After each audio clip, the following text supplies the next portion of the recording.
প্রিয় দর্শক, পবিত্র রমজান মাস উপলক্ষে সকলকে স্বাগত জানিয়ে আবারও নিত্য নতুন একটি ভিডিও নিয়ে হাজির হলাম।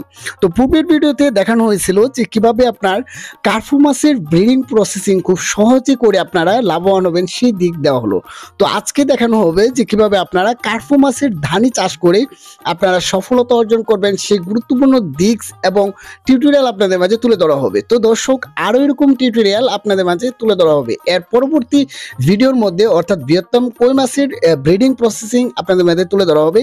যারা ইতিমধ্যে আমার এই চ্যানেলটিতে নতুন দর্শক, তারা এখন আমার চ্যানেলটি সাবস্ক্রাইব করেন না, তারা এখন আমার চ্যানেলটি সাবস্ক্রাইব করেন। বাংলাদেশের প্রেক্ষাপটে দেখা যাচ্ছে যে বর্তমানে আপনার ক্যাটফিশ জাতীয় মাছের পাশাপাশি এখন কার্প জাতীয় মাছের মধ্যে যেমন কার্ফু মাছ চাষ করে এখন বর্তমানে অনেক দিক দিয়ে এগিয়ে যাচ্ছে। যেমন এই মাছটি বাজারে এখন বেশ চড়া মূল্যে আপনার বিক্রি হচ্ছে, যেমন স্বাদে অতুলনীয়, তেমন এটার বিক্রির মুনাফা অর্জন করে অনেক ভালো টাকা ইনকাম করা যাচ্ছে।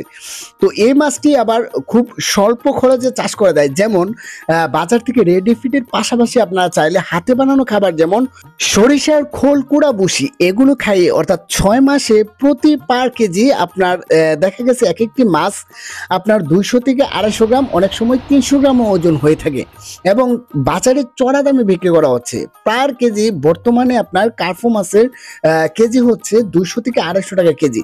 তো এই মাছটি চাষ করে খুব স্বল্প সময়ে আপনারা লাভবান হতে পারবেন 100%।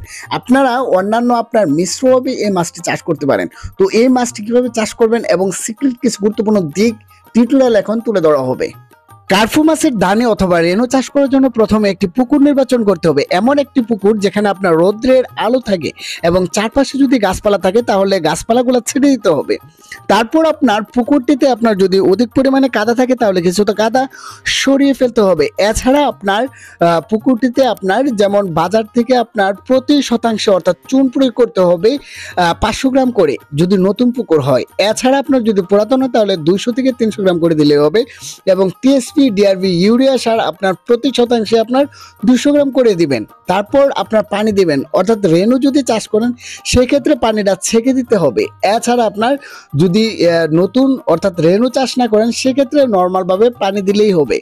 এরপর আপনার পুকুরে পানি দেওয়ার পর আপনার পরের যে কাজটি হলো, পুকুরটা যখন মোটামুটি কমপ্লিট হবে অর্থাৎ মাছ ছাড়ার উপযোগী হবে, দেন তারপর আপনার 24 ঘন্টা আগে বাজার থেকে সমিথিয়ন, যেটা আপনার 60% আপনার 50 ml দিয়ে পানির সাথে গুটাইয়া তারপর ধীরে ধীরে পুরা পুকুরে ছিটিয়ে দেবেন। তারপর আপনার অবশ্যই যে মাছ অথবা রেনু যদি ক্রয় করেন ভালো কোনো বিশ্বস্ত প্রতিষ্ঠান থেকে পোনা ক্রয় করতে হবে অথবা রেনু।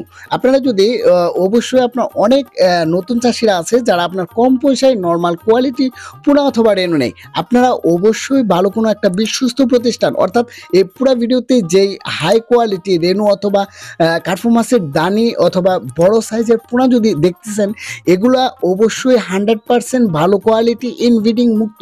এই পোনাগুলো যদি আপনারা নিতে চান তাহলে অবশ্যই ভিডিওর উপরে হ্যাচারি ব্যানার থেকে আপনারা নাম্বার কানেক্ট করে সরাসরি আমাদের এখান থেকে যোগাযোগ করুন, অথবা আপনারা যদি আমাদের এখান থেকে মাছগুলো হোম ডেলিভারি নিয়ে থাকেন তাহলে আমরা বাংলাদেশের যে কোনো জায়গায় হোম ডেলিভারি দিয়ে থাকি, অথবা আপনারা চাইলে মাছগুলো দেখে আমাদের এখানে হ্যাচারি ভিজিট করে দেখে তারপর দেন আপনারা এই মাছগুলো পেমেন্ট করে আমাদের এখান থেকে নিতে পারেন। তো আমরা অত্যন্ত যত্ন সহকারে অক্সিজেন প্যাকেট অথবা আপনারা অক্সিজেনের গাড়ি দিয়ে আমরা বাংলাদেশের যে কোনো জায়গায় হোম ডেলিভারি দিয়ে থাকি।